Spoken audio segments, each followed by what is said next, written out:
Hello hello प्यारे बच्चों, कैसे हैं आप लोग। उम्मीद करता हूँ आप सभी लोग बढ़िया होंगे और आप सबकी मस्त और एक नंबर पढ़ाई चल रही होगी। क्या ये उम्मीद मैं कर सकता हूँ कि हाँ आप लोग ये उम्मीद तो कर सकता हूँ कि आप लोग बढ़िया होंगे। क्या ये भी उम्मीद कर सकता हूँ कि हाँ आप लोग की पढ़ाई भी बढ़िया चल रही होगी। देखो, इसका जवाब तुम लोग हाँ दे रहे हो तो अच्छी बात है, ना दे रहे हो गुरु तो दिक्कत वाली बात है। तो देखो, आज का हमारा पहला चैप्टर है केमिकल रिएक्शन एंड इक्वेशन, जो कि तुम्हारे केमिस्ट्री का पहला चैप्टर है। और आज हम इसको ख़त्म करने वाले हैं इन इंग्लिश लैंग्वेज। आप इस सीरीज़ का नाम है बोर्ड द एंड। ये आपकी इंग्लिश मीडियम की सीरीज़ है। आपकी ये सीरीज़ हिंदी मीडियम में भी चलेगी।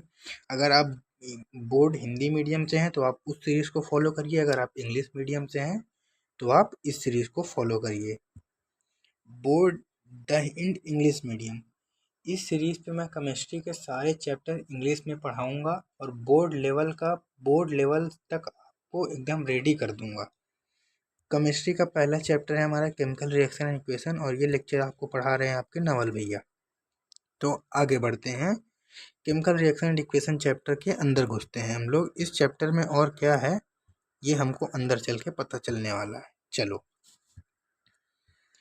इस चैप्टर में हम क्या क्या टॉपिक ख़त्म करेंगे पहले ये देखते हैं।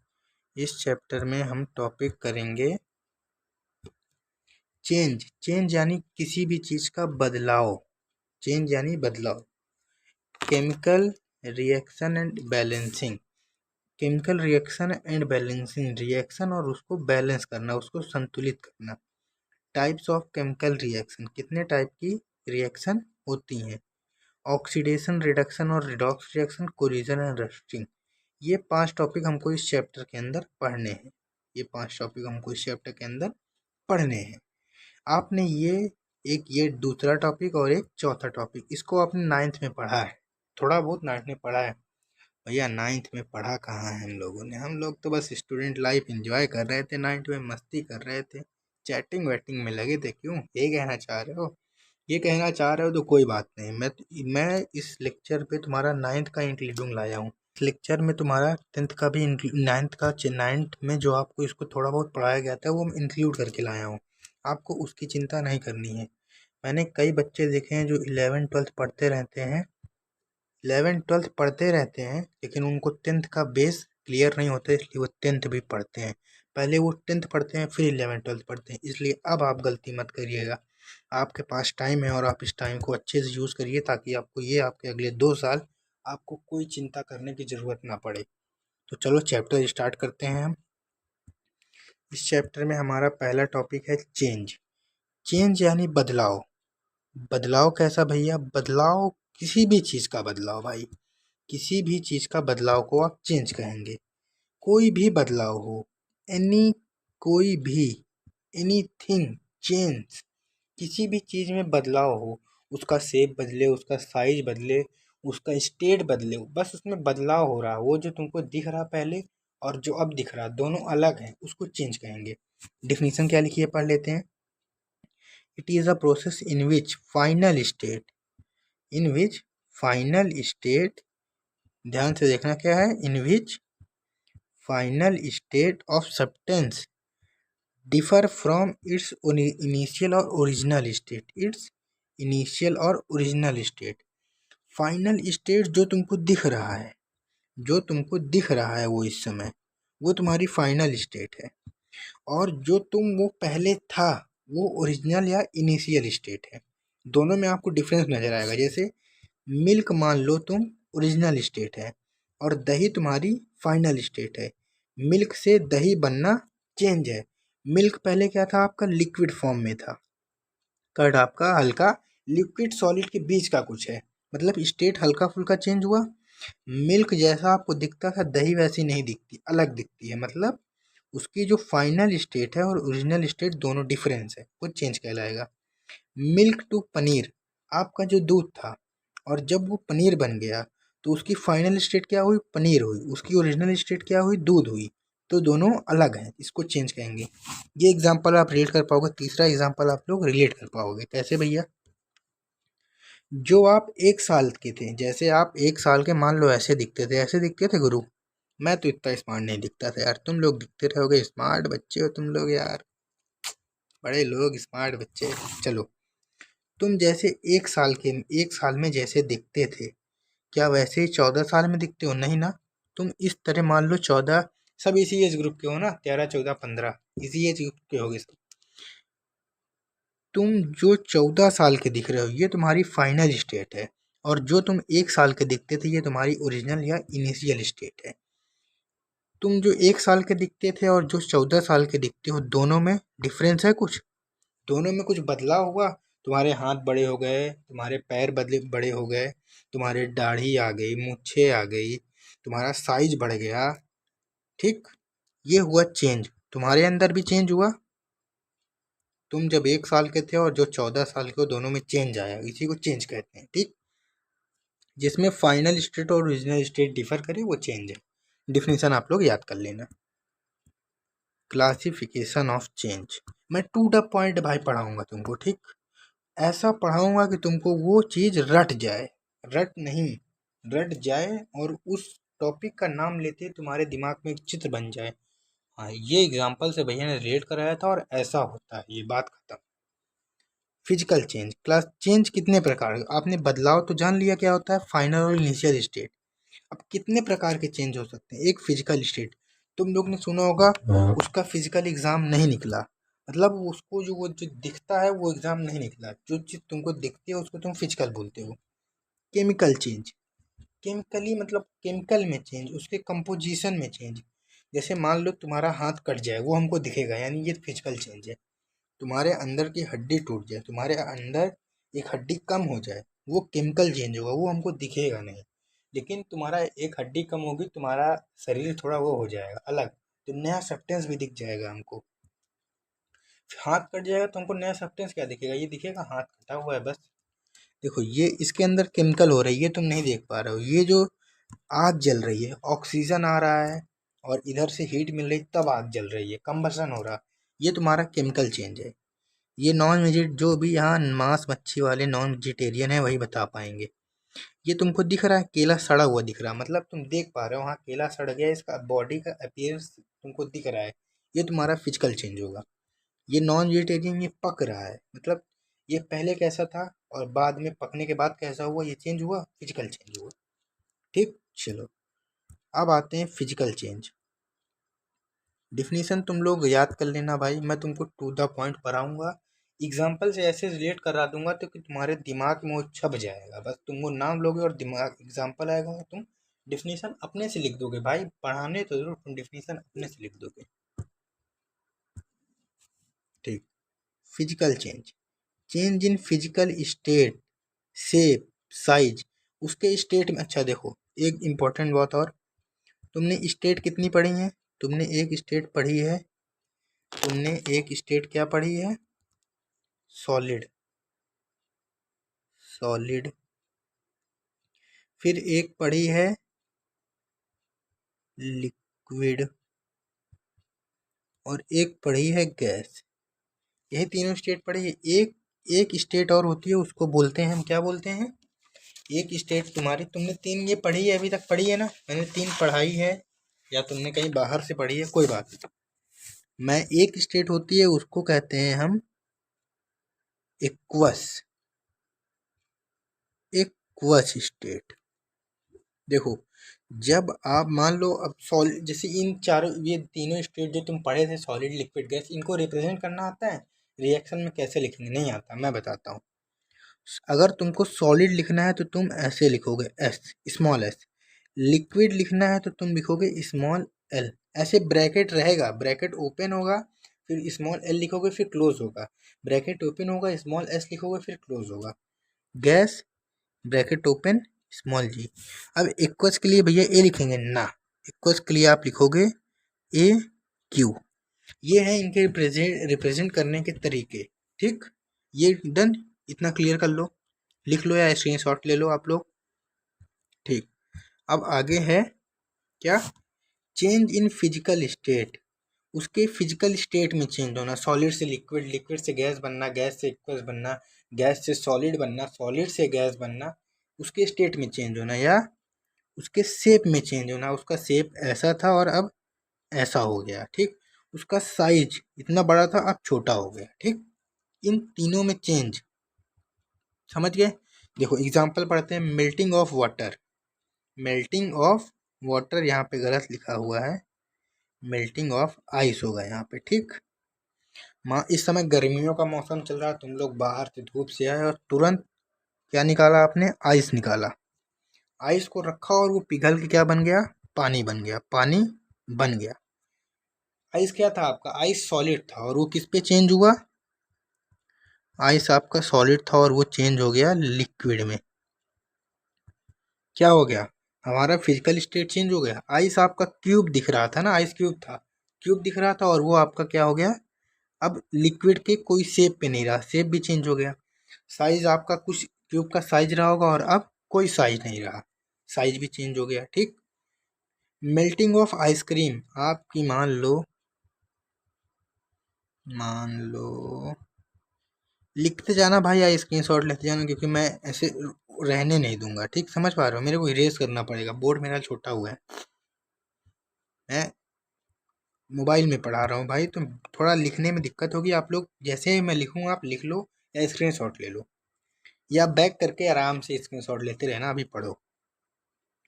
देखो मान लो ये तुम्हारी आइसक्रीम है,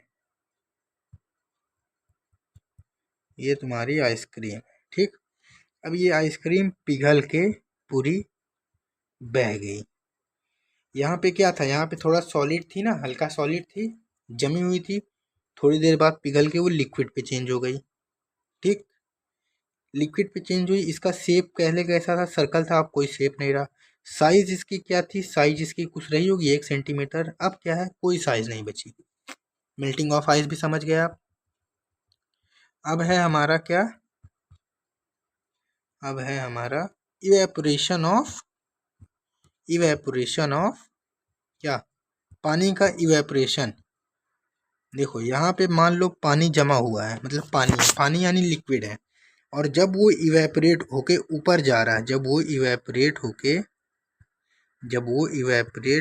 ऊपर जा रहा है, देख पा रहे हो तुम लोग, ऊपर जा रहा है, तो किस में चेंज हुआ, वो गैस में चेंज हुआ, गैस में चेंज हुआ, गैस में चेंज हुआ। लिक्विड से गैस चेंज हुआ, आपकी फिजिकल स्टेट चेंज हुई। शेप लिक्विड था और अब कैसा हो गया, शेप भी चेंज हो गया, हवा में गया भाई, कोई शेप नहीं, नो डिफिन। गैस का क्या होता है, no definite shape, no definite volume. Liquid का क्या होता है, नो डिफिनिट शेप, बस डिफिनिट वॉल्यूम। सॉलिड का डिफिनिट शेप, डिफिनिट वॉल्यूम, ठीक। मतलब उसका शेप और वॉल्यूम फिक्स है, लिक्विड का वॉल्यूम फिक्स है, शेप नहीं फिक्स है, और गैस का ना शेप फिक्स है ना वॉल्यूम फिक्स है, ठीक। साइज, साइज भी कुछ बदल गई। इवेपोरेशन ऑफ वाटर भी समझ गए, मेल्टिंग ऑफ आइसक्रीम, मेल्टिंग। अब आप ये जैसे ही आपको फिजिकल चेंज दिमाग में आए, व्हाट है मेल्टिंग ऑफ आइस, मतलब आइस का पिघलना, स्टेट चेंज हो गया, शेप भी चेंज हो गया, साइज भी, ठीक। इवेपोरेशन, हाँ बस फिजिकल चेंज क्लियर है। आप डिफिनीशन भी लिख सकते हो, change in physical state, change in shape, in any substance where change in state is occur, change in shape occur, change in size occur, is called physical state। सीधी बात, example लिख दो, melting of water, melting of ice cream, evaporation of water, evaporation, ठीक। ये confirm हो गया, ये clear हो गया। चलो आगे बढ़ते हैं। आगे हमारा है केमिकल चेंज, आगे हमारा है chemical change. Combustion, combustion change along with change in shape, composition, combustion जलना होता है, सॉरी, ठीक। कंपोजिशन चेंज, कंपोजिशन चेंज मतलब उसके अंदर चेंज हुआ है, उसका कंपोजिशन चेंज हुआ है। जैसे तुम्हारे अंदर 206 हड्डियां हैं, ठीक। अगर वो 200 हड्डियां हो जाए, तुम्हारा कंपोजिशन चेंज हो गया, तुम्हारा साइज वाइज सब बदल जाएगा भाई। तो कंपोजिशन चेंज, इसमें भी शेप चेंज होगा, साइज चेंज होगा, स्टेट चेंज होगा, लेकिन उसका अंदर से कंपोजिशन बदल जाएगा और इसमें नया सब्सटेंस बनेगा। इसका एग्जांपल देखते हैं, रस्टिंग ऑफ आयरन, आयरन में रस्ट लगना, मूर्छा लगना, उसका अंदर से कंपोजिशन चेंज हो गया। मूर्छा लगने के बाद क्या होता है, लोहा मतलब हल्का सा वो हो जाता है, मजबूत नहीं रह जाता, उसका अंदर से कंपोजिशन चेंज हो गया।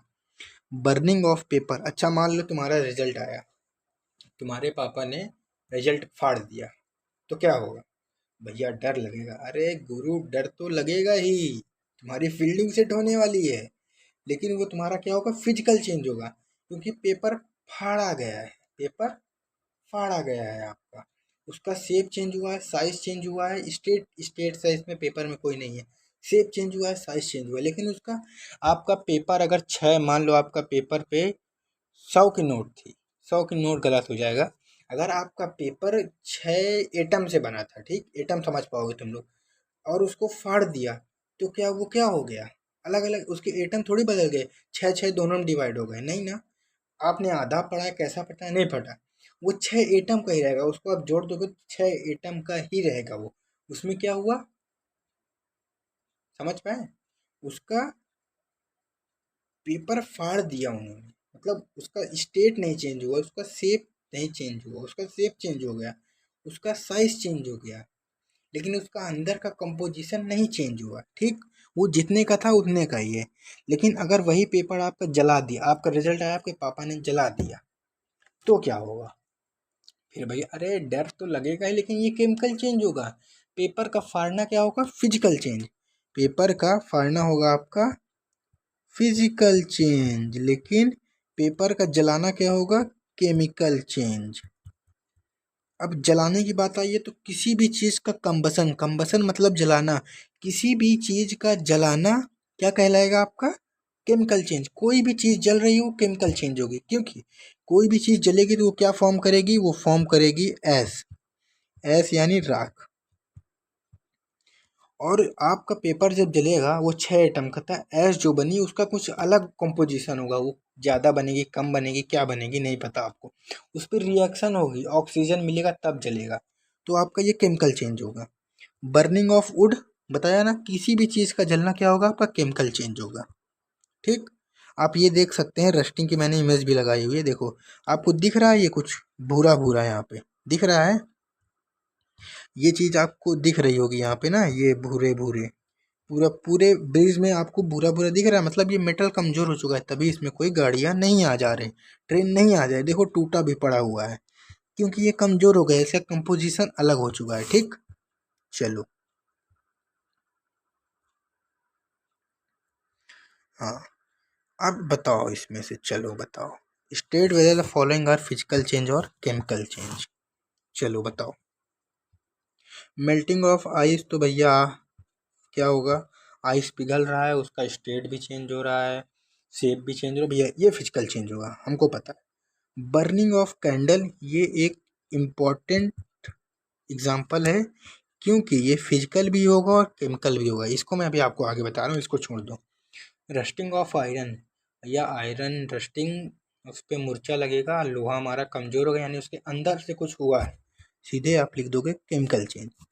टी पेपर फाड़ दिया गया, भैया फाड़ दिया गया तो उसका शेप चेंज हो गया, साइज चेंज हो गया, लेकिन उसका कंपोजिशन कहाँ चेंज होगा, वो तो रहेगा बराबर का ही, तो आप क्या कर दोगे, फिजिकल चेंज लिख दोगे। कुकिंग ऑफ फूड, फूड मतलब भैया आग, नीचे से आग जल रही है, बात खत्म भैया, केमिकल चेंज होगा। Formation of curd from milk, दूध से दही बन गया, भैया स्टेट चेंज हो गया पहले तो, और स्टेट चेंज हो गया भैया, शेप भी चेंज हो गया, साइज भी चेंज हो गया, लेकिन भैया एक चीज़ नहीं समझ में आ रही, इसमें जब हम दही बनेगा तो हमारी मम्मी थोड़ा सा दही डालती हैं, मतलब कुछ बैक्टीरिया, आपने लैक्टोबैसिलस का नाम सुना है, लैक्टोबैसिलस स्पेलिंग में मत जाना गुरु, लैक्टोबैसिलस ये बैक्टीरिया होता है जो दूध से दही बनाता है, तो आपकी मम्मी थोड़ा सा दही डालती है ना दूध में, वो ये बैक्टीरिया डालती हैं, और ये बैक्टीरिया जाके रिएक्शन करके क्या बनाता है, दही बना देता है, क्या बना देता है, दही बना देता है, तो ये क्या होगा, दही बना रिएक्शन से बना, यानी आपका क्या होगा, केमिकल चेंज हो जाएगा आपका, दही दही बनना क्या हो जाएगा आपका, केमिकल चेंज। चलो, अब हम बर्निंग ऑफ कैंडल एग्जांपल को आगे लिखते हैं, ठीक। ये है हमारा, देखो आपको मैंने बताया किसी भी चीज का जलना केमिकल चेंज होगा, तो जब ये जल रहा है तो ये आपका केमिकल चेंज हो गया, किसी भी चीज़ का जलना आपका केमिकल चेंज होगा, मैंने ये बता दिया है, ठीक, ये केमिकल चेंज होगा। लेकिन जो आपका ये इतना जल के मेल्ट होके यहाँ पे क्या चेंज हुआ है, साइज चेंज हुआ है, शेप चेंज हुआ है, तो क्या हो जाएगा, ये तो भैया फिजिकल आ रहा है। अब भैया फंस गए यार हम लोग। अब अगर एग्जाम में पूछ लेगा तो हम क्या लिखेंगे, दो थोड़ी आंसर लिखेंगे। मान लीजिए एमसीक्यू में पूछा तो हम कैसे लिखें। तो आपको कुछ नहीं लिखना है, आप पहले इतना समझिए, जलना क्या होगा, केमिकल चेंज, और ये शेप साइज। अब देखो क्वेश्चन अगर आपसे पूछता है, क्या लिखना है मैं बता रहा हूँ आपको, डर क्यों रहे हो, भैया है ना आपके। आपसे अगर पूछा जाता है बर्निंग ऑफ कैंडल, अगर आपसे पूछा जाता है, भाई मन लगा के पढ़ लो यार, मजा आ जाएगी। इस लेक्चर के बाद तुमको इस चैप्टर को दोबारा पढ़ने की जरूरत नहीं पड़ेगी गुरु। आपको यार नाम लेते ही आपको एग्जाम्पल से ऐसे रिलेट कराऊंगा मैं इस चैप्टर को, तुरंत आ जाएगा आपको। देखो अगर आपसे पूछता है बर्निंग, तो बर्निंग में मैंने आपको क्या बताया है, किसी भी चीज का जलना केमिकल चेंज होगा। आप सीधे लिखोगे केमिकल चेंज, आप सीधे लिख दोगे केमिकल चेंज। और अगर आपसे पूछता है मेल्टिंग, अगर आपसे पूछता है मेल्टिंग क्या होगा, मेल्टिंग कोई भी चीज का पिघलना, यानी उसका शेप चेंज होगा, साइज चेंज होगा। आप सीधे लिख दोगे भैया फिजिकल, बात खत्म, ठीक। अगर आपसे बर्निंग पूछता है तो आप केमिकल ही लिखोगे, लेकिन अगर आपसे मेल्टिंग पूछता है और आप फिजिकल लिखोगे। और अगर आपके मान लो एक क्वेश्चन आता है कि बर्निंग ऑफ कैंडल क्या होगा, उसका वो नंबर, उस पर मार्क्स दिखा होगा 4, तो आप ये पूरा रीजन लिखोगे। डायग्राम भी बना सकते हो, अगर तुम्हारे पास टाइम होगा तो आप डायग्राम बना देना। क्वेश्चन आता है भाई, इसका क्वेश्चन आता है, डायग्राम बना देना, लिख देना कि नहीं, लिख देना burning of candle is chemical change, but when combustion is occurring in candle, the shape and size of the candle also change, it means melting also occur, that's direction goes to physical change। और diagram बना देना भाई पूरा, 4 number 5 number 3 number जो भी होगा तुमको मिल जाएगा। देख लेना, अब ये चीज तुम देख पाओगे, पेपर तुम दोगे मैं नहीं, ठीक। चलो बर्निंग, भैया किसी का दिल जल रहा है तो वो भी केमिकल चेंज है यार। जलना मतलब केमिकल चेंज, कोई तुम्हारी सफलता से जल रहा है वो भी केमिकल चेंज है यार, क्या बात करते हो। सही बताओ भैया, अरे बिल्कुल सही बोल रहा हूँ भाई, किसी भी चीज का जलना केमिकल चेंज कहलाएगा, किसी भी चीज का भैया, हाँ किसी भी चीज का। समझ पा रहा हूँ तुम क्या सोच रहे हो गुरु। चलो केमिकल रिएक्शन, केमिकल रिएक्शन भैया, केमिकल चेंज पढ़ लिया, अब केमिकल रिएक्शन क्या है। Chemical reaction, it is a process in which substance undergo transformation resulting, ये वर्ड अभी छोड़ दो, resulting in formation new substance with different chemical property. मान लो ये कोई सब्सटेंस है, ये ट्रांसफॉर्मेशन जाता है, मतलब जाता है ट्रांसफॉर्मेशन में और पानी बनाता है रिजल्ट में। पानी नया सब्सटेंस बना इन दोनों से, मतलब इन दोनों को मिला के पानी बना, तो इन दोनों को हम रिएक्टेंट बोलेंगे और जो बना है उसको प्रोडक्ट बोलेंगे, ठीक। डिफिनीशन आप लोग याद कर लेना यार, बाकी अभी मैं बता रहा हूँ। जिस सब्सटेंस को मिला के बनेगा उसको रिएक्टेंट बोलेंगे, जो बनेगा उसको प्रोडक्ट बोलेंगे, और ये चीज का होना, इस प्रोसेस को हम केमिकल रिएक्शन बोलेंगे। ये वाह भैया, तो इसको लिखेंगे कैसे अपने भाषा में, हमको बता दीजिए। If any two substance goes to reaction, if any two substance, या ऐसे भी लिख सकते हो, if chemical reaction occurs between two substances and new substance formed as a product is known as chemical reaction। बस एग्जाम्पल चिपका देना, पूरा नंबर मिल जाएगा। बाकी अगर रटना चाहते हो तो रट लेना, रटना क्या, इसको 2 बार लिख लेना, याद हो जाएगी, इतनी हार्ड नहीं है, ठीक। अब आता है तुम्हारा केमिकल इक्वेशन। केमिकल इक्वेशन भैया, chemical reaction, chemical change, chemical reaction, chemical equation. Chemical equation क्या है, तुम्हारे केमिकल रिएक्शन को रिप्रेजेंट करने का तरीका। कुछ सिंबल्स और फॉर्मूला यूज करके उसको रिप्रेजेंट करने का तरीका।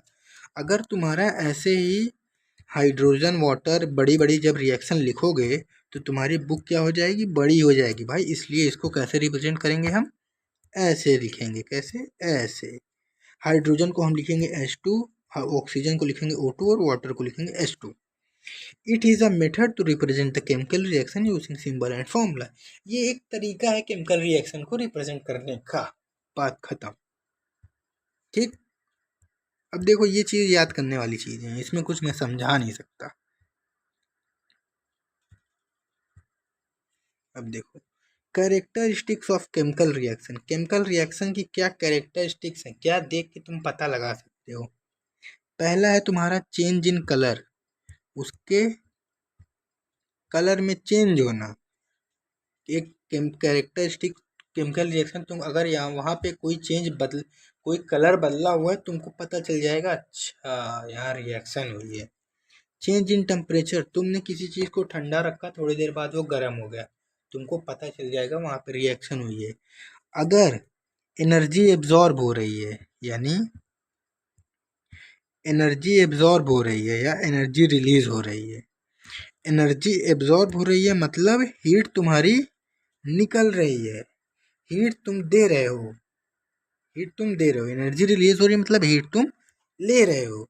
अगर एनर्जी एब्जॉर्ब हो रही तो एंडोथर्मिक रिएक्शन है, और एनर्जी रिलीज हो रही तुम्हारा क्या है, exothermic reaction. Change in state, कोई आप तुमने सॉलिड रखा वो लिक्विड में बदल गया, तुम समझ जाओ यहाँ पे रिएक्शन हुई है। कोई गैस निकली है, पॉपअप साउंड वाला तुमने एक्टिविटी की होगी। देखो अगर इस चैप्टर की तुम एक्टिविटी का अलग से वीडियो चाहते हो तो मेरे को कमेंट कर देना, मैं इस चैप्टर का तुमको अलग से वीडियो, इस चैप्टर में जितनी भी एक्टिविटीज हैं, एक्टिविटी से क्वेश्चन आते हैं भाई। अगर तुम चाहते हो, अगर अपने से नहीं पढ़ पा रहे हो तो तुम कमेंट कर देना, मैं इस चैप्टर की सारी एक्टिविटीज एक एक वीडियो में इकट्ठा करके उसके क्वेश्चंस उसको करा दूंगा, पूरा फिनिश कर दूंगा इस चैप्टर की जितनी भी एक्टिविटी है। फॉर्मेशन ऑफ प्रेसिपिटेट, भैया प्रेसिपिटेट क्या है, देखो प्रेसिपिटेट वो है, प्रेसिपिटेट, प्रेसिपिटेट का मैं तुमको रफ आइडिया दे रहा हूँ, बाकी आगे पढ़ोगे डिटेल में। मान लो, ओह इतना मोटा, मान लो ये कोई बाउल है, इस बाउल पे तुमने क्या कर दिया, इस बाउल पे तुमने पानी भर दिया। अब इस पे तुमने थोड़ा सा क्या डाल दी, मिट्टी डाल दी, ऊपर से तुमने मिट्टी फेंकी और ये यहाँ आके बैठ गई। ये जो बैठ गई इसी को प्रेसिपिटेट बोलते हैं, जो नीचे बैठा हुआ होगा उसको प्रेसिपिटेट बोलते हैं। इससे तुमको रफ आइडिया मिल गया, बाकी आगे तुम अभी डिटेल में पढ़ोगे। Name and symbols of some ions, देखो तुम अमोनिया का +1 होता है, ये चीज़ तुमको अभी समझ में नहीं आएगी, तुमको एक ट्रिक बता देता हूँ। कहो हे कहो हो, कहो हे कहो हो, नंद नंद मानो कलो कलो कलो कलो। कहो हे कहो हे, नंद नंद मानो कलो कलो कलो। देखो ये चीज़ तुमको अभी समझ में नहीं आएगी गुरु, ये मैं समझ पा रहा हूँ मैं। ये जो सिंबल्स एंड फॉर्मूलाज होते हैं, जो तुमने केमिकल इक्वेशन पढ़ा, जो मतलब केमिकल रिएक्शन को रिप्रेजेंट करने के ये फॉर्मूलाज और केमिकल्स, ये फॉर्मूलाज और सिंबल्स हैं। ठीक, इसको मैं तुमको एक ट्रिक पे ला के दूंगा, वो तुमको याद हो जाएगी तुरंत। अभी के लिए तुम इसको छोड़ दो। ठीक, balancing of chemical reaction, chemical reaction को बैलेंस करना है। ठीक, the number of atoms of each element is equal on both reactant and product side. Reactant क्या था, जो भैया इधर था, प्रोडक्ट क्या था इधर। मतलब अगर तुमने इधर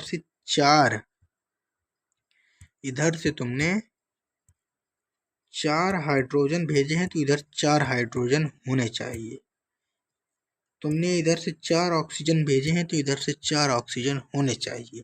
इसी को बोलते हैं बैलेंसिंग। और अगर ये तुम्हारे 2 हैं तो तुम इनको मल्टीप्लाई करके 4 बनाओ, यही है बैलेंसिंग और कुछ नहीं है। ठीक, चलो अब पढ़ लेते हैं क्या लिखा हुआ है।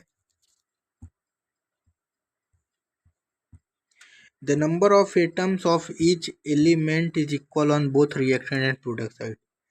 क्यों जरूरी है बैलेंसिंग करना भैया? छोड़ दे, जितना आया रिएक्शन में दे दे। नहीं, due to law of conservation of mass. आपने लॉ ऑफ कंजर्वेशन मास पढ़ा है?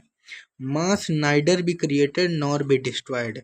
अगर तुमने यहाँ से 2 हाइड्रोजन भेजा है तो यहाँ पे 2 हाइड्रोजन होने चाहिए, 2 ऑक्सीजन भेजा है तो 2 ऑक्सीजन होने चाहिए, क्योंकि मास डिस्ट्रॉय नहीं हो सकता। और यहाँ पे अगर तुम्हारे पास 4 ऑक्सीजन है, यहाँ पे 2 ऑक्सीजन है, तो कैसे यहाँ पे भी तुम 4 बनाओ, यहाँ पे भी 4 ऑक्सीजन करो, क्योंकि मास क्रिएट नहीं किया जा सकता है। ठीक, चलो स्टेप समझ लेते हैं। हाउ टू बैलेंस, बैलेंस कैसे करना है इस चीज़ के स्टेप समझते हैं। How to balance an equation. पहला स्टेप है आपको रिएक्शन को उसके सिंबल ऑफ फॉर्मूले में लिख लेना है। ये प्रैक्टिस से आ जाएगा, इस चीज़ की चिंता मत करो। एक मैं सीजन ला लूँगा केवल क्वेश्चन के लिए, उसमें केवल बैलेंस के 10 क्वेश्चन होंगे। कितने क्वेश्चन होंगे भैया? 10। वो 10 क्वेश्चन तुम आराम से सॉल्व करना, आराम से आ जाएगा, सीख जाओगे आराम से।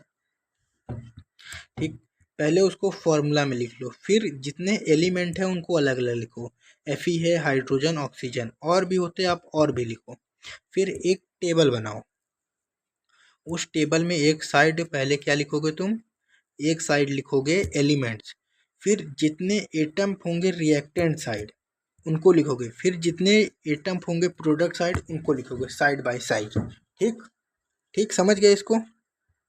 चल, अब क्या करना है तुमको? मल्टीप्लिकेशन से उनको दोनों तरफ के जो तुमने इधर लिखे हुए हैं और इधर लिखे हुए हैं, इनको मल्टीप्लाई करके दोनों साइड बराबर बराबर करने हैं। Fe तुम्हारा रिएक्टेंट साइड एक था लेकिन प्रोडक्ट साइड एक था, तो तुमने क्या किया? 3 से मल्टीप्लाई कर दिया। हाइड्रोजन 2 था, हाइड्रोजन 2 था, उसको तुम अभी छोड़ दो,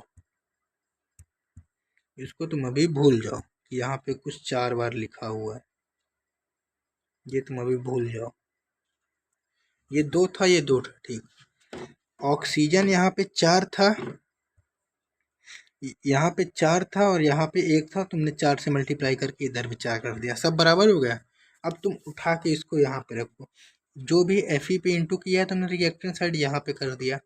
हाइड्रोजन पे तुमने क्या नहीं किया, छोड़ दो। ऑक्सीजन पे एक बात, जो इसके मतलब जो भी अंदर होंगे, जो ये लिखे होंगे, तुम इस पे कोई चेंज नहीं कर सकते, इनको नहीं घटा बढ़ा सकते।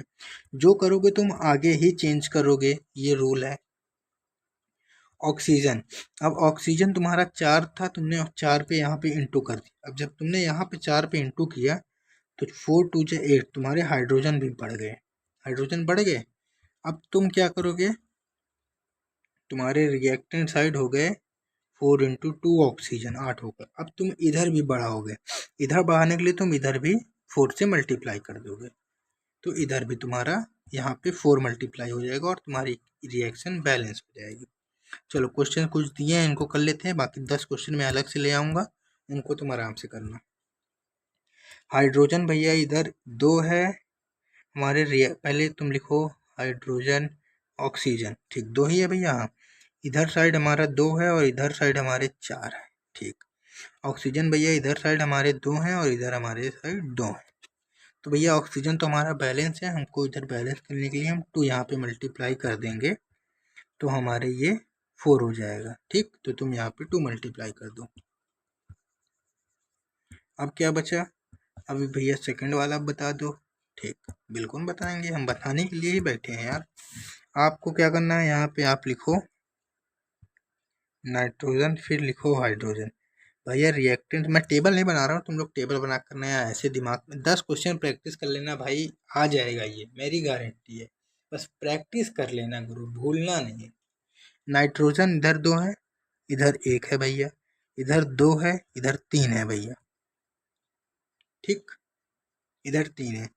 अब इधर 1 है भैया, तो इधर हम 2 से मल्टीप्लाई कर दें तो ये 2 हो जाएगा, ठीक। चलो इधर पहले आप मेटल सही करोगे, फिर नॉन मेटल, फिर जो बचा होगा बाकी। अब इधर नाइट्रोजन, यहाँ पे नॉन मेटल है, अब आप पहले 2 नाइट्रोजन करो, ओह सॉरी, प्रोडक्ट साइड आप इंटू करोगे, आपने प्रोडक्ट साइड 2 नाइट्रोजन किए, लेकिन भैया आपने जैसे प्रोडक्ट साइड 2 नाइट्रोजन किया तो ये हमारा तो 6 हो गया, तो आप इसको भी 6 करो। इधर क्या करोगे, 3 मल्टीप्लाई कर दोगे। अब मिला लो भाई, 2 2, हाँ भैया 6 6, हाँ भैया ये भी बैलेंस हो गया हमारा। ठीक, अब है भैया हमारा एक साइड हमारा एल्युमिनियम है और एक हाइड्रोजन ऑक्सीजन है, सॉरी भैया हमारे इधर 1 है लेकिन इधर 2 है, इधर 2 है लेकिन इधर 3 है। ठीक, अब इसको कैसे बैलेंस करेंगे भैया, इधर है, इधर आप 2 बनाओ, 2 से मल्टीप्लाई करो। आपने जैसे मेटल, एल्युमिनियम मेटल है, पहले आप मेटल करोगे, आप किधर रिएक्टेंट साइड 2 से मल्टीप्लाई कर दिए। ठीक भैया, अब हमारा ये ऑक्सीजन भैया इधर 3 है, तो आप इधर 3 से मल्टीप्लाई करो, 3 2 जा 6 हो गया। इधर भैया हमारे 3 हो गए, अब कैसे होगा भैया, इधर तो भैया हमारे 3 हो गए ऑक्सीजन, लेकिन इधर 2 है, तो आप क्या करोगे, इधर 2 से मल्टीप्लाई करोगे। भैया हमने इधर 2 से किया, एल्युमिनियम 4 हो गया, तो इस 4 को इसीलिए टेबल बनवाई जाती है। आपका फाइनल रिजल्ट आया 432। मैं इसके 10 क्वेश्चन लाऊंगा, तुम लोग बेफिक्र रहो भाई, मैंने बता दिया, मैंने 10 क्वेश्चन लाऊंगा और वो 10 क्वेश्चन तुम आराम से सॉल्व करना, फिर इस पर डाउट नहीं बचेगा। 10 क्वेश्चन, 10 के 10 क्वेश्चन अलग अलग लेवल और अलग टॉपिक के होंगे, तो अलग रहो कि एक ही क्वेश्चन करा के मैं गोल हो जाऊंगा, ऐसा कुछ नहीं होगा। 10 क्वेश्चन आएंगे, अलग अलग ट्रिक से लगेंगे। ठीक, चलो आगे बढ़ते हैं। टाइप्स ऑफ केमिकल रिएक्शन, कितने टाइप की केमिकल रिएक्शन हो सकती हैं, 4 टाइप की। पहली है हमारी कॉम्बिनेशन रिएक्शन, कॉम्बिनेशन से ही समझ पा रहे हो, किसी चीज का कंबाइन यानी जोड़ना भैया। ठीक, डिकम्पोजिशन रिएक्शन, डिकम्पोजिशन मतलब भैया किसी चीज को हटाना, मतलब डिकम्पोजिशन मतलब भैया कोई चीज टूटना। हमको ऐसा समझ में आ रहा है भैया इस वर्ड से, किसी चीज का टूटना, और इस वर्ड से समझ में आ रहा है जुड़ना। ठीक, बिल्कुल सही समझ रहे हो, गलत नहीं समझ रहे हो। डिस्प्लेसमेंट मतलब भैया किसी चीज को हटाना, मतलब डिस्प्लेस कर देना, बिल्कुल सही। डबल, 2 बार हटाना या 2 चीज का हटना, डबल डिस्प्लेसमेंट। हाँ सही समझ रहे हो। चलो अब पढ़ते हैं इनको डिटेल्स में। रिएक्शन की डिफिनीशन तुम याद कर लेना, एग्जांपल मैं ऐसा सेट करा दूंगा कि तुम डिफिनीशन अपने से लिख लोगे, इस चीज की गारंटी मैं लेता हूँ, पढ़ो समझ में आ जाएगा। It is a chemical reaction where 2 or more substance combine to form single new substance। क्या है, कोई 2 या 2 से ज्यादा सब्सटेंस जुड़ते हैं या कंबाइन होते हैं एक नया सब्सटेंस बनाने के लिए, जिसको प्रोडक्ट बोलते हैं। ये 2 सब्सटेंस है, मान लो ये जुड़ के नया बना रहे हैं सी 2MgO है, इस ये मैं बताया था ना, एस सॉलिड को रिप्रेजेंट करने के लिए, मतलब तुम्हारा MgO सॉलिड है। 2Mg प्लस O2 मिलके कंबाइन होते हैं और बनाते हैं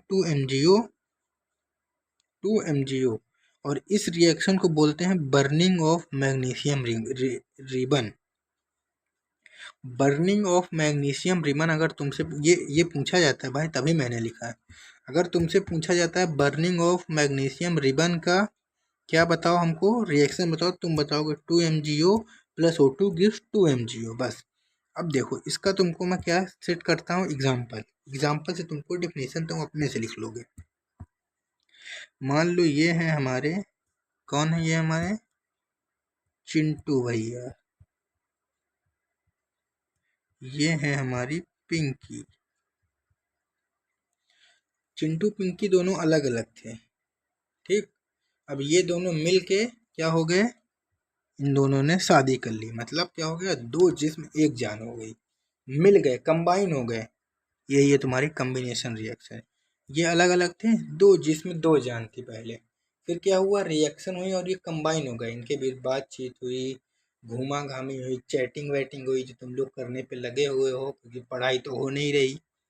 ठीक, घूमा घामी चैटिंग, फिर इन लोग की शादी हो गई, तो क्या हो गई, ये कंबाइन हो गए, 2 जिस्म एक जान हो गए, तो यही है तुम्हारी कॉम्बिनेशन रिएक्शन। क्यों, समझ में आई, अब बताना पड़ेगा। चिंटू पिंकी जुड़ के एक हो गए, कंबाइन हो गए, मतलब कोई भी 2 चीज जब जुड़ के एक चीज बन जाए उसको कॉम्बिनेशन रिएक्शन बोलते हैं। बस यही है भाई, अपनी भाषा में इंग्लिश से लिख दो, बात खत्म। क्या है अगला? Decomposition reaction. डीकम्पोजिशन रिएक्शन मतलब it is a chemical reaction in which single compound breaks into compound और element when energy is given. ये क्या था भैया? पहला जुड़ना था, इसमें टूट रहा है। हाँ, कोई भी सिंगल कंपाउंड टूटता है किसी भी दो कंपाउंड में प्रोडक्ट के तरीके, मतलब कोई भी इधर का एक सब्सटेंस इधर दो पार्ट में टूट जाता है, उसी को बोलते हैं डिकम्पोजिशन रिएक्शन। जैसे ए प्लस बी जुड़ा था और क्या हो गया? ए प्लस बी। ए प्लस बी मतलब टूट गया।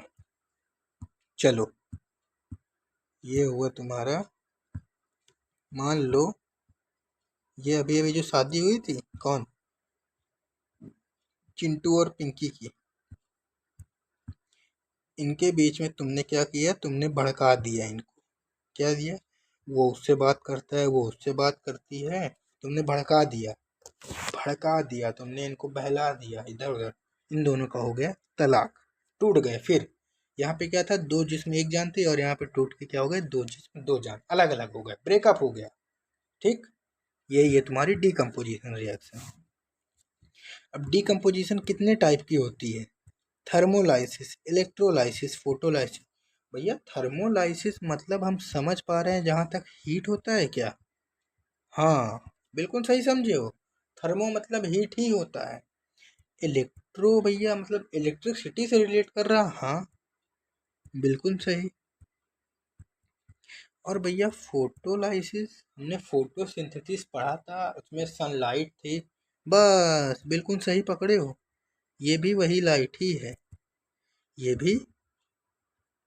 ये भी वही सनलाइट है। ठीक, लिखने जा रहे हैं यहाँ पे, वो भी सनलाइट ही है।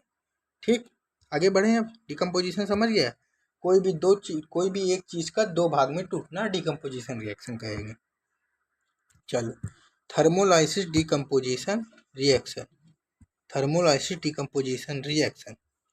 When heat is given to reaction and compound breaks down into simpler substance. AB को हीट दिया आपने और ये टूट गया है प्लस बी में। CaCO3 को तुमने हीट दी और ये टूटा CaO में और CO2 में। इसको तुम क्या बोलोगे? इसको तुम बोलोगे थर्मोलाइसिस ऑफ कैल्शियम कार्बोनेट। अगर तुमसे पूछा जाता है कि थर्मोलाइसिस ऑफ कैल्शियम कार्बोनेट का रिएक्शन लिखो, तो तुम लिखोगे CaCO3 को हीट दिया जाएगा, वो टूटेगा CO और प्लस O2 में। अगर तुमसे पूछा जाए कि थर्मोलाइसिस ऑफ कैल्शियम कार्बोनेट का तुम क्या दो? रिएक्शन लिखो, तो तुम लिखोगे CaCO3 plus CaO plus CO2। ठीक, ऑन हीटिंग CaCO3 डिकम्पोजिस यानी टूटता है CO में। इस CO को तुम क्या बोलते हो? Quick lime. इस CaCO3 को क्या बोलते हो तुम? क्विक लाइम बोलते हो। और CO2 गैस में टूटता है। और ये क्विक लाइम कहाँ यूज होता है? ये क्विक लाइम CaCO कहाँ यूज होता है? Manufacture of cement. सीमेंट के मैन्युफैक्चर में क्या यूज होता है? CO, जिसको हम क्या बोलते हैं भैया? क्विक लाइम बोलते हैं। क्विक लाइम कहाँ यूज होता है? मैन्युफैक्चर ऑफ सीमेंट में यूज होता है भैया, और इसको हम बोलते हैं CaO। ठीक, एक भैया इसका एग्जांपल बता दो तो ये भी हमको आ जाए। बिल्कुल बताएंगे यार, क्यों नहीं बताएंगे हम? एग्जाम्पल क्यों नहीं बताएंगे हम? बस 2 मिनट दो, ये बता दिया तुमको एग्जाम्पल। एग्जाम्पल से तुमको ये चैप्टर पूरा रटा दूंगा मैं यार। तुमने क्या पढ़ा था? ये है हमारे चिंटू लाल। वही वही एग्जाम्पल एक ही रहेगा भाई। तुम्हारे ये हैं चिंटू लाल और ये हैं पिंकी भाभी। इनकी तुमने अभी शादी कराई थी और फिर इनका ब्रेकअप हो गया था। क्या हो गया था? शादी कराई थी, इनका तलाक हो गया था। ठीक, तलाक क्यों हुआ था? क्योंकि तुमने यहाँ पे इनको भड़का दिया था कि वो चिंटू भैया उससे बात करते हैं, पिंकी भाभी उससे बात करती है, दोनों के बीच में तुमने लड़ाई लगाई थी। वो लड़ाई मतलब तो तुमने उस भड़ास का मतलब मान लो तुमने इनको हीट दिया था, तुमने इनको गर्मी दी थी, तुमने इनको भड़काया था। उस भड़काने का मतलब तुमने इनको हीट दिया था, और वही हीट वही भड़काने की वजह से इनका रिलेशनशिप ब्रेक हुआ, इनका ब्रेकअप हुआ। यानी उसी हीट की वजह से इनका ब्रेक हुआ, ये टूटे, इसीलिए इसको बोलते हैं थर्मोलाइटिक डिकम्पोजिशन रिएक्शन। ठीक, अब है तुम्हारी electrolytic decomposition reaction. When electric current is given to reaction and compound break down into their constituent element और आयंस। जब इलेक्ट्रिक करंट दी जाती है रिएक्शन में और कंपाउंड ब्रेक होता है, उसको तुम इलेक्ट्रोलाइटिक डिकम्पोजिशन रिएक्शन बोलते हो। कैसे? ए बी को तुमने इलेक्ट्रिक करंट दी, ये ए प्लस बी में टूट गया, तुम्हारे पास 2H2O था, इसको तुम क्या बोलते हो? वाटर बोलते हो। इसको तुम क्या बोलते हो? वाटर। इसको तुमने इलेक्ट्रिक करंट दी, ये टूट गया 2H2O प्लस O2 में, दो चीज में टूट गया। इसका तुम एग्जांपल समझ लो, ये अभी तुम 11th या 12th क्लास में तुम एक पढ़ोगे पूरा इलेक्ट्रोलाइटिक प्रोसेस, उसमें तुमको बकायदा एनोड कैथोड लगा के पानी का टूटने की मॉलिक्यूल्स दिखाया जाएगा। 11th या 12th में पढ़ोगे याद से, मेरे हिसाब से। मान लो ये है पानी भरा हुआ है, ये पानी भरा हुआ है, ये पानी भरा हुआ है। अब यहाँ से तुमने दिया इलेक्ट्रिक करंट, यहाँ से क्या गया? यहाँ से गया इलेक्ट्रिक करंट। इलेक्ट्रिक करंट ऐसे नहीं जाएगा, मैं तुमको सिर्फ समझा रहा हूँ। इसमें एनोड कैथोड लगता है, फिर बैटरी से वो जाता है, फिर इसमें नीचे वो लगती हैं स्ट्रिप्स लगती हैं जिसपे तुम्हारा ऑक्सीजन हाइड्रोजन चिपकता है, वैसा। ये पानी था और ये टूटा किसमें? H2 प्लस O2 में टूटा। ये था क्या? 2H2O था, एक मॉलिक्यूल था। ये टूटा किसमें? एक इसमें, एक में, एक ये दो मॉलिक्यूल्स में टूटा। किसकी वजह से? तुमने ये क्या दी है? इलेक्ट्रिक करंट दिया है। ठीक, डन। इसका भी एग्जांपल बता दो भैया। अरे एग्जांपल से रटाऊंगा, क्यों चिंता ले रहे हो तुम? एग्जांपल से मैं तुमको रटाऊंगा, मत चिंता लो। ये मान लो वही हमारे चिंटू भैया अब की कपड़ा दूसरा पहन लिए हैं, यही हमारी पिंकी भाभी, और इनका क्या हो गया था? ये टूट गए थे, इनका तलाक हो गया था। इतना कह दो भैया, इतना खुशी हो रहा हो ना दूसरे में। अरे दूसरे के गम में मजे लो भाई, और कोई नहीं है। दूसरे की खुशी में खुशी हो, दूसरे के गम में मजे लो, बात खत्म। तुमने जो इनको भड़काया था, तो तुम मान लो उस भड़काने की जगह तुमने इनको इलेक्ट्रिक करंट दिया था। उस भड़काने का मतलब तुम इलेक्ट्रिक करंट समझ लो। उस भड़काने की वजह से ये टूटे, मतलब इलेक्ट्रिक करंट देने की वजह से ये लोग टूट गए, ब्रेक हो गए। उसको तुमने बोल दिया इलेक्ट्रोलाइटिक डिकम्पोजिशन रिएक्शन, बस। अगला है photolytic decomposition reaction. Photolytic decomposition reaction, photolytic decomposition reaction. When sunlight, देखो तुम्हारे पूरे स्टडी करियर में तुमको जहाँ भी लाइट वर्ड मिलता है, लाइट वर्ड मिलता है, इसका मतलब तुम समझ लो ये सनलाइट की बात हो रही है, बस। स्टडी में सनलाइट के सिवा और कोई बात ही नहीं हुई है। ठीक, चलो।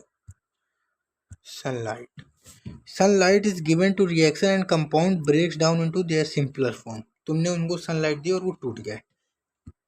इसका एग्जांपल है फोटोलाइसिस ऑफ सिल्वर क्लोराइड। भैया ये आप ऐसे क्यों लिखे हो भाई? इससे क्वेश्चन पूछा जाता है, इसलिए मैंने इसको लिखा है। इससे क्वेश्चन पूछा जाता है, इससे भी क्वेश्चन पूछा जाता है, इसीलिए मैंने लिखा है। Photolytic of silver chloride 2AgCl, 2AgCl plus sunlight 2Ag plus Cl2, 2Ag plus Cl2। 2AgCl था, ये टूटा किसमें? 2Ag प्लस Cl में। Photolysis of silver bromide 2AgBr, chloride मतलब Cl, ब्रोमाइड मतलब Br, 2AgBr plus sunlight UV 2Ag plus Br2। देखो यहाँ पे इन लोगों ने क्या नहीं किया, एरो नहीं लगी है, ये होगा 2Ag प्लस Br2 में पूछा। अगर आपसे पूछा जाता है photolysis of silver chloride, chloride मतलब C, मतलब Cl, ठीक, तो भैया इसकी reaction photolysis of silver chloride की होगी 2AgCl गिव्स, एरो बनाओगे, उस पर लिखोगे इलेक्ट्रिक, उस पर लिखोगे तुम सनलाइट, फिर आगे लिखोगे 2Ag प्लस Cl2, बात खत्म। अगर पूछा जाता है फोटोलाइटिक ऑफ सिल्वर ब्रोमाइड, भैया ब्रोमाइड यानी Br, ठीक भैया, 2 Ag plus 2 Ag arrow sunlight और लिखेंगे 2 Ag प्लस Br2 बस। अब भैया इसमें अलग क्या था, इसमें अलग ये था, ये रिएक्शन पूछी क्यों जाती हैं, रिएक्शन पूछी जाती हैं इस रीजन से। किस रीजन से भैया, AgCl तुम्हारा क्या था पहले, AgCl तुम्हारा था वाइट कलर का, लेकिन रिएक्शन के बाद क्या हो गया, ये ग्रे कलर का हो गया। तुम्हारा ब्रोमाइड किस कलर का था, लाइट येलो कलर का, और ये रिएक्शन के बाद क्या हो गया, ग्रे हो गया। तुमको बस इतना याद रखना है, रिएक्शन के बाद दोनों ग्रे हो जाते हैं, लेकिन क्लोराइड क्या होता है तुम्हारा वाइट कलर का होता है, ब्रोमाइड तुम्हारा लाइट येलो कलर का होता है बस। और जो तुम्हारा ये फोटोलाइटिक इन सिल्वर ब्रोमाइड, ये तुम्हारी कहाँ यूज़ होती है, ब्लैक एंड वाइट फोटोग्राफी में यूज़ होती है। मैंने ये जितना भी लिखा है भाई, इससे क्वेश्चन पूछा जाता है, मैंने इसलिए लिखा हुआ है। एक ये पॉइंट, दूसरा ये पॉइंट, तीसरा ये point. Black and white photography में क्या यूज़ होता है, फोटोलाइटिक ऑफ सिल्वर ब्रोमाइड। इसकी रिएक्शन क्या होती है, 2 Ag प्लस गिव सनलाइट और 2 Ag प्लस Br2, और 2 Ag लाइट येलो कलर का होता है, और ये चेंज किस में होता है, रिएक्शन के बाद ग्रे कलर में। ठीक भैया, समझ गए। अब भैया एक चीज़ नहीं समझ में आ रही है, आपने सब तो बता दिया, जितना भी आपने स्लाइड में लिख रखा था आपने सब बता दिया, हम मानते हैं, मगर यही कहना चाह रहे हो ना, मगर आपने ये जो यूवी लिखा हुआ है ये नहीं बताया, आपको नहीं आता क्या। अरे भाई मैंने लिखा है तो मैं बताऊंगा, क्यों चिंता ले रहे हो, आपको आता नहीं, यही कहना चाह रहे हो। आता है भाई, मुझे आता है, सुनो तो। इस यूवी का मतलब भी होता है सनलाइट, इस यूवी का मतलब होता है ultraviolet rays, ultraviolet rays यानी सनलाइट, सनलाइट से ही आती है अल्ट्रा वायलेट रेस, ठीक।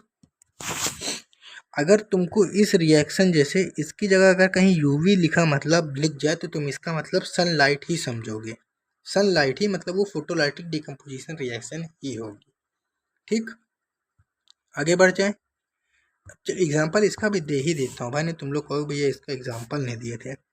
यही डायग्राम, ये है हमारे पिंकी भाभी, डायग्राम पे मत जाना, जो तुमने ये भड़ास दी थी, ये मान लो तुमने सनलाइट दी थी। चलो इसका एग्जाम्पल तुमको एक बढ़िया से देता हूँ, समझ तो गए ही हो, पर एग्जाम्पल चलो एक बढ़िया से तुमको दे ही देता हूँ। तुम भी क्या याद रखोगे भाई, वो बंदा एग्जाम्पल से पढ़ाता है। मान लो ये ठंडी का मौसम है, ये है, ओहो भाई, ये है हमारे चिंटू भैया, ये है हमारी पिंकी भाभी, पिंकी भाभी, पिंकी ने, ये क्या है, विंटर सीजन है, तो ये लोग बढ़िया आसपास हैं, चिपके हैं। अब आते हैं हमारे सूर्य भगवान, ओह भैया सूर्य भगवान कब से स्काई ब्लू कलर, ओ सॉरी गुरु, ये मान लो आते हैं हमारे सूर्य भगवान। सूर्य भगवान आते ही क्या करते हैं, ये मान लो सूर्य भगवान आते ही क्या करते हैं भाई, अपनी गर्मी फेंकते हैं इन लोग के ऊपर। अब इन लोग को लगती है, तुमने यहाँ पे क्या दिया, सनलाइट यानी यूवी रेस, इन लोग को लगती है गर्मी, गर्मी लगते हैं ये लोग क्या होते हैं, अलग अलग बैठ के भाग गया, अलग अलग दूर दूर हो जाते हैं। किसकी वजह, किस रीजन की वजह से ये लोग दूर दूर हुए, सनलाइट की वजह से। तो क्या होगा, ये होगा तुम्हारा फोटोलाइटिक डिकम्पोजिशन रिएक्शन, समझ गए। चलो displacement reaction, displacement reaction, displacement reaction मतलब क्या समझ पा रहे हो, किसी चीज का हटाना। चलो डिफिनेशन क्या लिखी है पढ़ लेते हैं। Chemical reaction in which more active और रिएक्टिव एलिमेंट डिस्प्लेस इनएक्टिव और नॉन रिएक्टिव, मतलब जो ज़्यादा एक्टिव होगा वो एक इनएक्टिव को डिस्प्ले हटा देगा, जो एक्टिव होगा वो एक इनएक्टिव को हटा देगा, जो रिएक्टिव होगा ये इन रिएक्टिव को हटा देगा, इतना समझो। अभी ए प्लस बी सी, ए प्लस बी सी क्या हुआ, ए सी प्लस बी में कन्वर्ट हो गया। क्यों हुआ, क्योंकि ए ज़्यादा एक्टिव था या रिएक्टिव था, ज़्यादा एक्टिव था, यहाँ रिएक्टिव एलिमेंट कौन था? ए था, इसलिए बी क्या था? कम एक्टिव और कम इनएक्टिव था, कम रिएक्टिव था और इनएक्टिव था, इसलिए ए ने हटा दिया इसको। FeCuSO4 FeSO4Cu, देखो इसमें भी एरो नहीं है। Fe तुम्हारा क्या हुआ यहाँ पे? Cu को हटा दिया, मतलब तुम्हारा Fe ज़्यादा एक्टिव था, ज़्यादा एक्टिव था, ज़्यादा Fe एक्टिव था, इसीलिए Cu कम एक्टिव था, इसलिए इसने हटा दिया। एग्जाम्पल से समझ लो, ये एग्जाम्पल तुम बढ़िया से रिलेट कर पाओगे। थोड़ा जूम करके बताता हूँ, नहीं ऐसे नहीं समझ पाओगे, ठीक। मान लो तुम्हारे पास पहले क्या थी? साइकिल थी, तुम्हारे पास क्या थी? साइकिल थी, और ये तुम, ठीक हो तुम। तुम्हारे पापा ने तुमको दिला दिया बुलेट, तुम्हारे पापा ने क्या दिला दिया तुमको? बुलेट दिला दिया। अब तुमको बुलेट मिली नहीं, बुलेट क्या है? ज़्यादा एक्टिव है भाई, इससे तुम्हारा ज़्यादा रोला बन जाएगा। बुलेट क्या है? ज़्यादा रिएक्टिव है, इसको देखते ही तुम्हारी तरफ कुछ लोग देखने लगेंगे, अट्रैक्ट हो जाएंगे। तुमने क्या किया?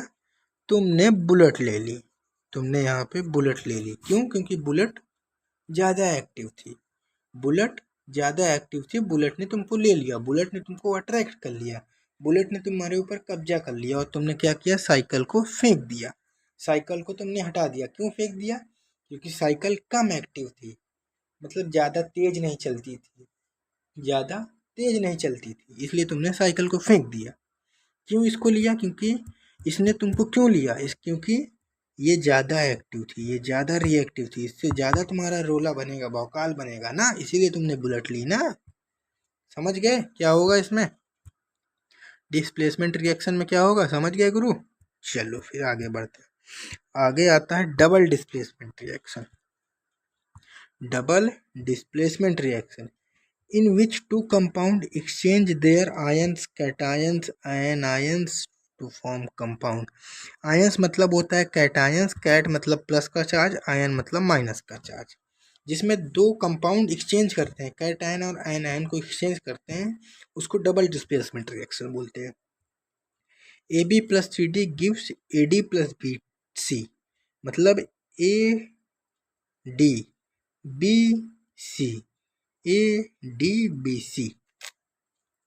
PbNO3 था, 2Ki था, 2PbI हो गया, 2PbI हो गया, NO 2KNO3 हो गया।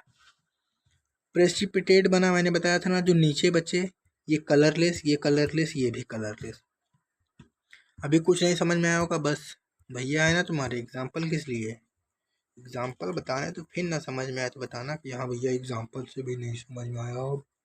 अबे यार तुम एग्जाम्पल सुनते भी हौगा भौगा हो जाओगे, कैसे नहीं समझ में आएगा, हम भी देखते हैं यार।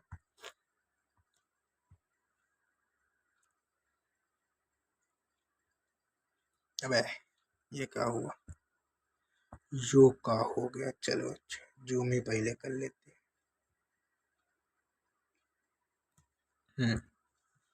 तो क्या था? एग्जाम्पल था हमारा,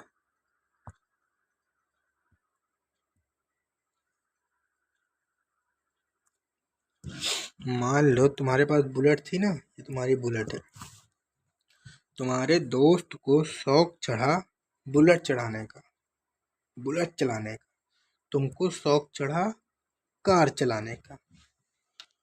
अब तुम दोनों के बीच बातचीत हुई कि भाई तुम मेरी कार ले लो, तुम मुझे अपनी बुलेट दे दो। तुमने कहा ठीक है भाई ले लो, दे दो। क्या हुआ? तुमने कार ले ली, उसने बुलेट ले ली। तुम दोनों के पास क्या था? उसको कार का शौक था और उसको बाइक का शौक था। तुम दोनों ने एक्सचेंज कर लिया, ठीक है भाई लो तुम मेरी कार ले लो, तुम मेरी बाइक ले लो, बस दोनों खुश। यही है डबल डिस्प्लेसमेंट रिएक्शन, जिसमें दोनों एक दूसरे की एक्सचेंज चीज को एक्सचेंज कर लें, वही है डबल डिस्प्लेसमेंट रिएक्शन। अभी भी नहीं समझ में आया गुरु? देखो एक एक तुमको मैं वो बता देता हूँ ट्रिक डबल डिस्प्लेसमेंट करने की। मान लो डबल डिस्प्लेसमेंट रिएक्शन कभी भी लिखी हो तो तुम मान लेना ये मेल लिखा हुआ है, ये फीमेल लिखा हुआ है। ट्रिक बता रहा हूँ गुरु। प्लस ये मेल लिखा हुआ है, ये फीमेल लिखा हुआ। अब मान लो इन दोनों की शादी है, ये दोनों शादीशुदा हैं। मान लो इसकी वाइफ इस आदमी को पसंद करती है और इस वाइफ की आदमी इस वाइफ को पसंद करती है, इस वाइफ की इस आदमी को पसंद करती है। ऐसे ना समझ में आई, तुम कंफ्यूज हो जाओगे, मैं खुद कंफ्यूज हो रहा हूँ यार। मैं बता रहा हूँ, अच्छे से बता रहा हूँ। तुम डबल डिस्प्लेसमेंट रिएक्शन बहुत आराम से लिख लोगे, उसकी चिंता मत करो, ये बस उसी का एग्जाम्पल है, एकदम तगड़े तरीके से लिख लोगे। मान लो ये है हमारे चिंटू और पिंकी, नई जोड़ी आएगी आज यहाँ। ये हैं हमारे मोहन और रानी। ये कौन है? मोहन है। ये कौन है? रानी। ये कौन है? चिंटू है। ये कौन है? पिंकी। ठीक। अब क्या हुआ, एक शादी थी, उस शादी में चिंटू को रानी पसंद आ गई, पिंकी को मोहन पसंद आ गया। अब क्या हुआ, मैं ऐसे केवल यहाँ पे लिखूंगा, ये चिंटू और रानी बन गए, और क्या बन गए? पिंकी और मोहन बन गए। मोहन पिंकी लिखा जाएगा सर। अरे अरे सर, क्या मैं भूल गया था यार, सॉरी भाई, मैं पूरा पेयर उल्टा कर दिया था यार, भाई ने बता दिया, धन्यवाद भाई, धन्यवाद। ये कहना चाह रहे थे, मैंने सही कर दिया, मोहन पिंकी। अब देखो, मान लो तुम कोई भी डबल डिस्प्लेसमेंट रिएक्शन तुम्हारे सामने है, उसको लिखना है, तो तुम सीधे दिमाग पे धरोगे, पहला वाला आदमी है, दूसरी लड़की है, फिर इधर पहला आदमी है, दूसरी लड़की है, ये आदमी को ये लड़की पसंद है और ये लड़की को ये आदमी पसंद है। लड़की लड़की को तो नहीं पसंद करेगी ना, क्यों? ये भी लड़की है, ऐसा तो हो नहीं सकता। आदमी आदमी को पसंद करे, ऐसा भी नहीं हो सकता। क्या होगा, आदमी लड़की को पसंद करेगा, लड़की को आदमी पसंद करेगी, यही होगा। बस इतना दिमाग में रखना, डबल डिस्प्लेसमेंट तुमसे आराम से हो जाएगी। डन करें, काटें इसको भी। चलो, अगला आता है हमारा oxidation reduction. Oxidation reduction it's refers to addition of oxygen और रिमूवल ऑफ हाइड्रोजन। ऑक्सीजन का, रुको अच्छे से समझाता हूँ, ऐसे भी नहीं, ये भी ना समझ में, इनको पता है, दिमाग कहीं और है, पिंकी उनकी चला गया होगा, कोई होगी पिंकी उनकी, तुम लोग की क्या पता, है ना? क्यों झूठ तो नहीं बोल रहे, है ना कोई पिंकी उनकी तुम लोग की? है, बताओ बताओ, शर्मा गई छे, देखो। Addition of oxygen, addition of oxygen और, मैं अंडरलाइन ही करता हूँ, एडिशन ऑफ ऑक्सीजन और रिमूवल ऑफ ऑक्सीजन। ऑक्सीजन का जुड़ना, हाइड्रोजन का हटना क्या कहलाएगा? ऑक्सीडेशन कहलाएगा। C+O2, यहाँ पे क्या हो रहा है, ऑक्सीजन जुड़ रहा, CO2 बन रहा, क्या हो रहा, ऑक्सीडेशन ऑफ कार्बन हो रहा। H2S + Br2 क्या हुआ, 2HBr हो गया। यस के पास यहाँ पे क्या था, हाइड्रोजन था, हाइड्रोजन हट गया, क्या हुआ, ऑक्सीजन ऑफ सल्फाइड हो गया। Oxidising agent is a substance which brings about oxidation. Oxidising agent जो होते हैं वो ऑक्सीडेशन कराते हैं। ऊपर के एग्जाम्पल में O2 और Br2, ऊपर के एग्जाम्पल में आपका O2 और Br2, O2 और Br2, जहाँ पे पिंक डॉट आपको दिख रहा है, क्या, O2 और Br2, O2 और Br2, ये O2 और ये Br2 क्या है, ऑक्सीडाइजिंग एजेंट है। चलो इधर आते हैं, reduction, addition of hydrogen, hydrogen का इसके जस्ट अपोजिट है, इसलिए मैंने आमने सामने लिखा है। हाइड्रोजन का जुड़ना और ऑक्सीजन का हटना रिडक्शन कहलाएगा। N2H2, 3H2 का यहाँ पे हाइड्रोजन क्या होगा, जुड़ गया, क्या हुआ, नाइट्रोजन का रिडक्शन हो गया। ZNO प्लस C, यहाँ पे क्या हुआ, ZNO से O से C पे ZNO से ऑक्सीजन हट गया, मतलब ऑक्सीजन का हटना क्या, जिंक का रिडक्शन हो गया। रिड्यूसिंग एजेंट रिडक्शन कराते हैं। और ऊपर वाले एग्जाम्पल में क्या है, जो आपको स्काई ब्लू कलर के दिख रहे हैं यानी H2 और C क्या है, रिड्यूसिंग एजेंट है, बस यही है।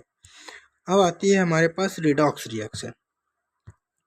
Redox reaction, in this reaction reduction and oxygen take place simultaneously, मतलब इसमें ऑक्सीडेशन और रिडक्शन दोनों एक साथ होते हैं, एक साथ होते हैं।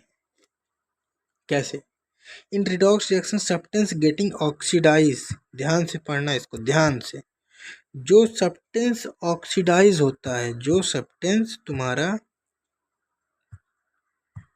अबे रुक जा भाई, जो सब्सटेंस तुम्हारा ऑक्सीडाइज होता है उसको हम बोलते हैं रिड्यूसिंग एजेंट, और जो रिड्यूस होता है उसको ऑक्सीडाइज बोलते हैं। मतलब जो सब्सटेंस ऑक्सीडाइज होगा उसको बोलेंगे रिड्यूसिंग एजेंट, जो सब्सटेंस रिड्यूस होगा उसको बोलेंगे ऑक्सीडाइजिंग एजेंट, समझे। ZNO से O टूट रहा है, O का हटना क्या था, तुम्हारा रिडक्शन था, यानी तुम्हारा Zn क्या है, ऑक्सीडाइजिंग एजेंट है, ये तुम्हारा ऑक्सीडाइजिंग एजेंट है। सी से सी पे ओ जुड़ा, ओ का जोड़ना क्या था भैया, ऑक्सीडेशन, यानी तुम्हारा ये ऑक्सीडेशन हो रहा है, ऑक्सीडेशन होगा तो मतलब ये तुम्हारा रिड्यूसिंग एजेंट है, समझे। ऊपर लिखा पढ़ लेना, नहीं समझ में आता तो कमेंट कर देना, मैं दोबारा पढ़ा दूंगा। चलो अब आता है हमारा कोरीजन। कोरीजन,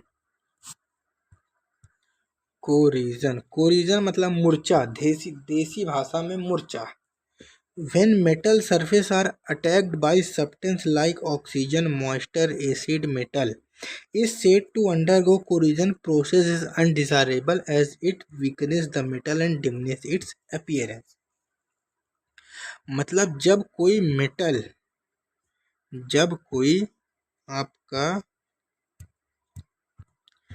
आपका कोई मेटल किससे अटैक होता है, किससे अटैक हो, ऑक्सीजन से हो, पानी से हो, या कोई एसिड से हो, OH मतलब एसिड से हो, तो वो कहाँ पे जाता है, वो जाता है कोरिजन प्रोसेस पे।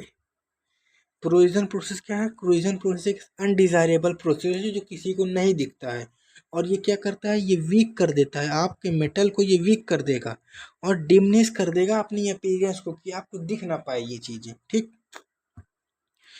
अब रस्टिंग, रस्टिंग क्या है, मेटल पे, आयरन पे कोरिजन को हम रस्टिंग बोलते हैं।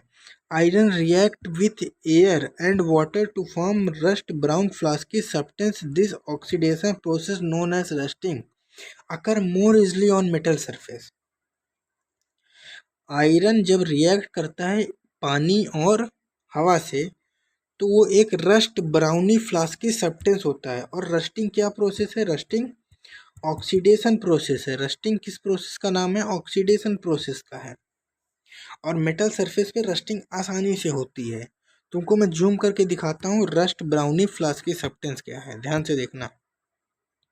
ये जो लिखा हुआ ये वर्ड ना, रस्ट ब्राउनी फ्लास्की सब्सटेंस, ये सब्सटेंस ये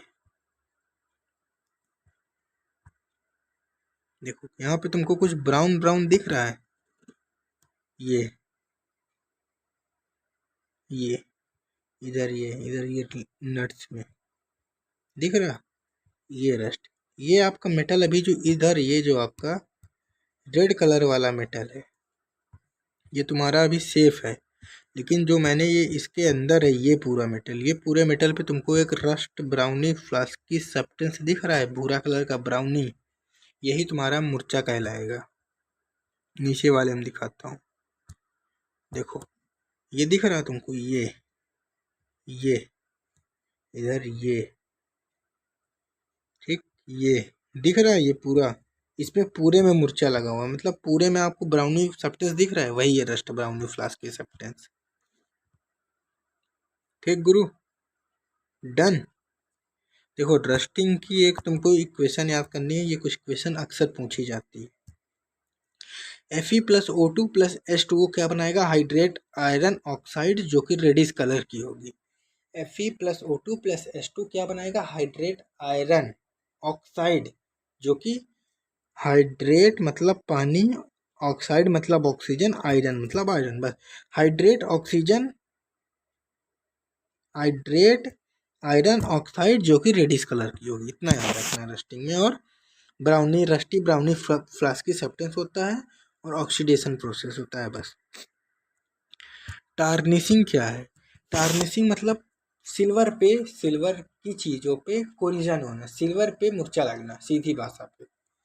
When metal or ornament are exposed to air, they become discolored and tarnished. Due to silver react with hydrogen sulfide and oxygen present in air, forming compound cast tarnishing of silver.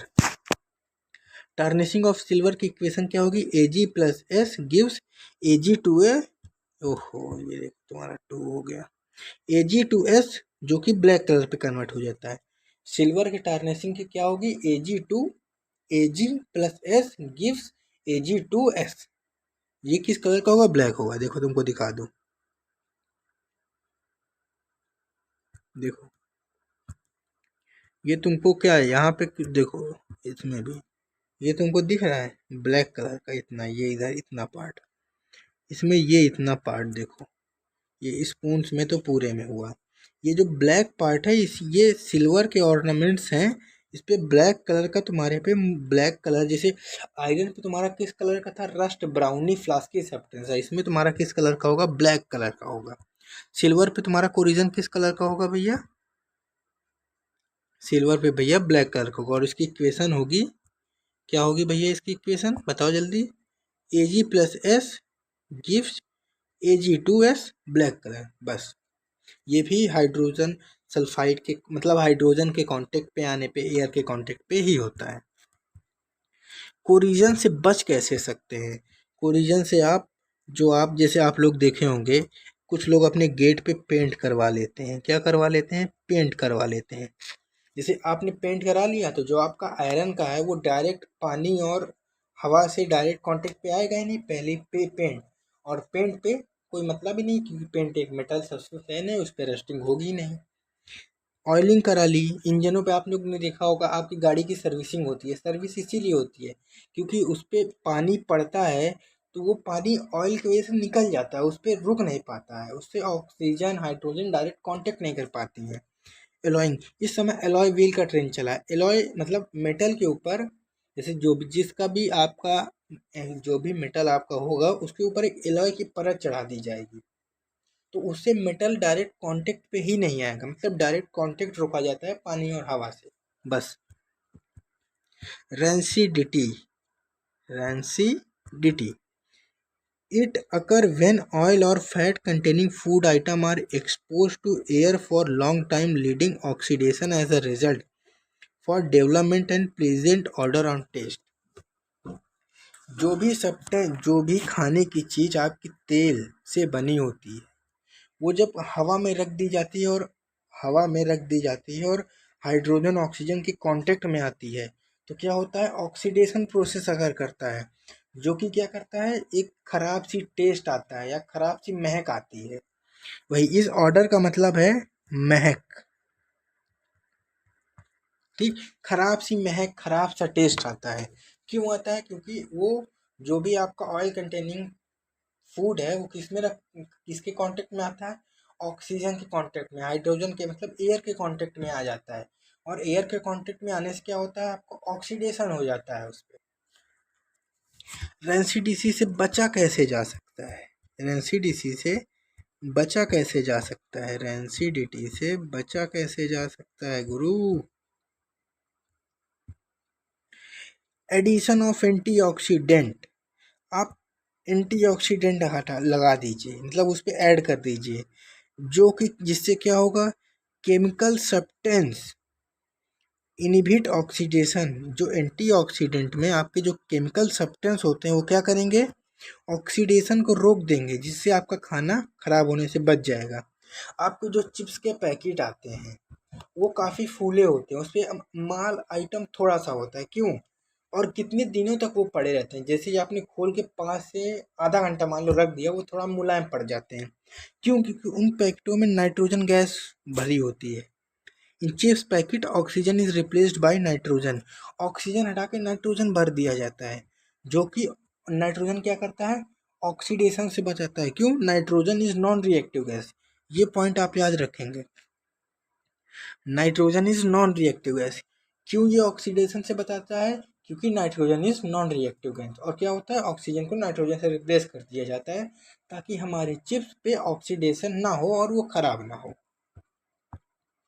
Refrigerator, आप fridge में रख देते हैं, जिससे वो low temperature पे रहता है, तो उसमें ऑक्सीडेशन नहीं हो पाता है।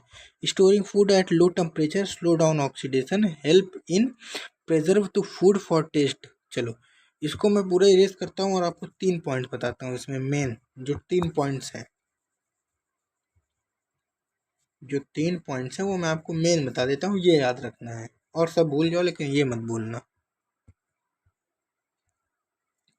पहला, आप ऑक्सीडेशन क्या बताता है? एंटीऑक्सीडेंट। एंटीऑक्सीडेंट्स क्या बताते हैं? एंटीऑक्सीडेंट आपका ऑक्सीडेशन रोकते हैं। Nitrogen is non reactive gas, इसलिए ये ऑक्सीडेशन रोकती है। ठीक। लो टेम्परेचर ऑक्सीडेशन को स्लो करता है। ये 4 पॉइंट आप याद रखेंगे। ठीक, समझ में आया गुरु? इस चैप्टर में जो भी डाउट हो आप कमेंट कर देना। मैं आपको दोबारा उस टॉपिक को बता दूंगा, आपका शॉर्ट वीडियो लाके। जैसा भी मेरे को उचित लगेगा मैं वैसा आपको समझा दूंगा, दोबारा नए तरीके से समझा दूंगा भाई। बस कमेंट करके अपना डाउट बता देना, और मन लगा के पढ़ाई करते रहो। मन लगा के पढ़ो भाई, जी जान लगा दो। बोर्ड पे अगर 95 आ गया ना, तो वो फीलिंग मज़ा आ देगी तुमको। तो आज के लिए इतना ही, धन्यवाद। मन लगा के पढ़ते रहिए, मिलते हैं जल्दी क्लास में आपसे। बढ़िया से तैयार रहिए, और अगला लेक्चर जल्द ही आएगा।